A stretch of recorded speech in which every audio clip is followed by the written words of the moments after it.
આજે વડોદરા જિલ્લા પંચાયતના હોદ્દેદારોની વરણી પૂર્ણ થઈ। પાર્લામેન્ટરી બોર્ડે તમામ નામો પર મહોર મારી।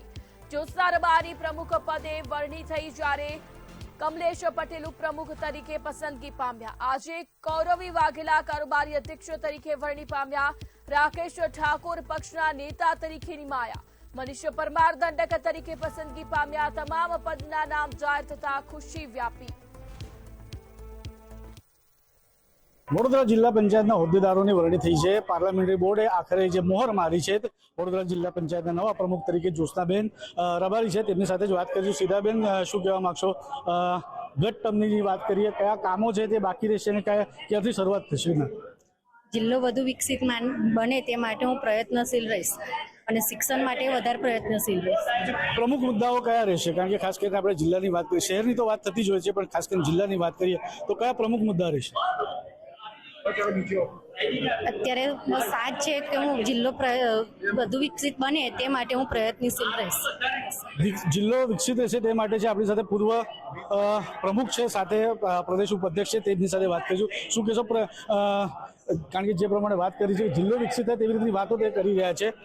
જિલ્લામાં શું અત્યારે ડેવલપમેન્ટ કરવા જેવું છે? ભારતીય જનતા પાર્ટીની હમણાં સ્થાનિક સ્વરાજની ચૂંટણી ગઈ અને જિલ્લા પંચાયતની અંદર પ્રમુખ, ઉપપ્રમુખ અને કારોબારી ચેરમેનને 5 હોદ્દાની જે વરણી કરવામાં આવી, એમાં આજે જિલ્લા પંચાયતના પ્રમુખ તરીકે અમારા જ્યોત્સનાબેન રબારીને જે જવાબદારી આપી છે।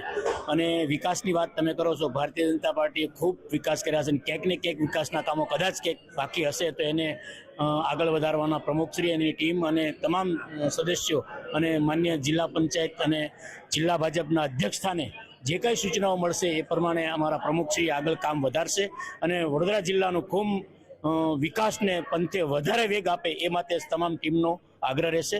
અને આ તબક્કે હું જિલ્લા પંચાયતના તમામ હોદ્દેદારોને શુભકામના પાઠવું છું। તમામ હોદ્દેદારોને શુભકામના પાઠવવામાં આવી છે। રાકેશભાઈ, શું કહેશો? કેવા પ્રકારની પ્રક્રિયા રહેશે? કારણ કે ખાસ કરીને તમારો બી રોલ ખૂબ અહેમ રહેશે, એટલે મુખ્યત્વે રહેશે, કેવી રીતે જુઓ છો? કારણ કે જિલ્લાને વિકસિત કરવાનો છે, ટીમ નવી છે। ભારતીય જનતા પાર્ટીએ અને અમારા જિલ્લા પ્રમુખ તેમજ ધારાસભ્યો જે મારી પર વિશ્વાસ મૂકીને જે પક્ષના નેતાની જવાબદારી સોંપી છે, એ બદલ અમે બધી આખી ટીમ ભેગી થઈને અને જે બાકી પડતા કામો છે, ભારતીય જનતા પાર્ટીએ પાયાથી ઘણા બધા કામો કર્યા જ છે અને કરતી આવી છે।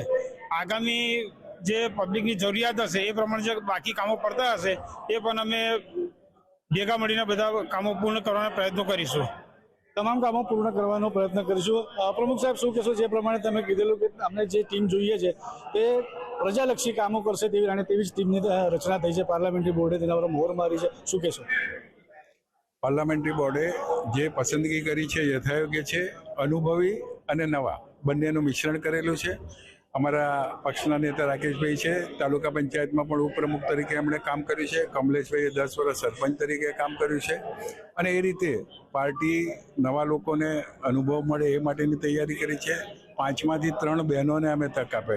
આગામી સમયમાં વિધાનસભા અને લોકસભામાં જ્યારે 33% મહિલા અનામત આવી રહી છે, ત્યારે એ વખતે પસંદગીમાં અમને ઉપયોગી થાય એ માટે મહિલાઓને પણ ખૂબ મોટું સ્થાન આપ્યું છે અને એ રીતે પાર્ટી આગામી સમયમાં પાર્ટીની ઉત્તરોત્તર પ્રગતિ થાય એ વિચારીને આ નિમણૂકો કરે છે। પાર્ટીની ઉત્તરોત્તર પ્રગતિ થાય, બેન શું કહેશો? કારણ કે ખાસ કરીને વાત કરીએ તો ચાલ ચરિત્ર અને શિસ્તની પાર્ટી ગણવામાં આવે છે ભારતીય જનતા પાર્ટી, અને શિસ્ત એ તમારા હાથમાં કરો દંડક તરીકે, શું કહેશો?